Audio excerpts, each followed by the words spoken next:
Здравейте, здравейте! Какво се случва след като се ударите?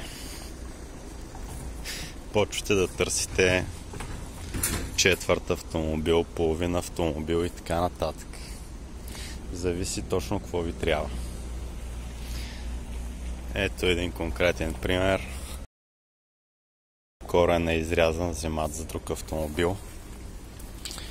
Удар тук, корена прецакан. Не става.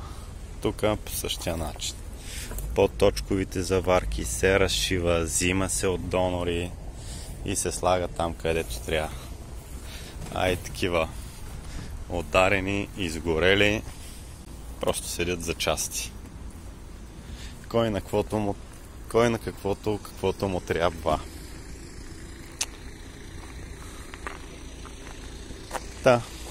Корени носят основния удар, на него се крепи двигател, скоростна кутия, магарето, така наречено. И така, изтряскате ли са по-сериозно, задължително ви трябва един донор. Колко струва? Четвърт автомобил, в зависимост от марка, модел.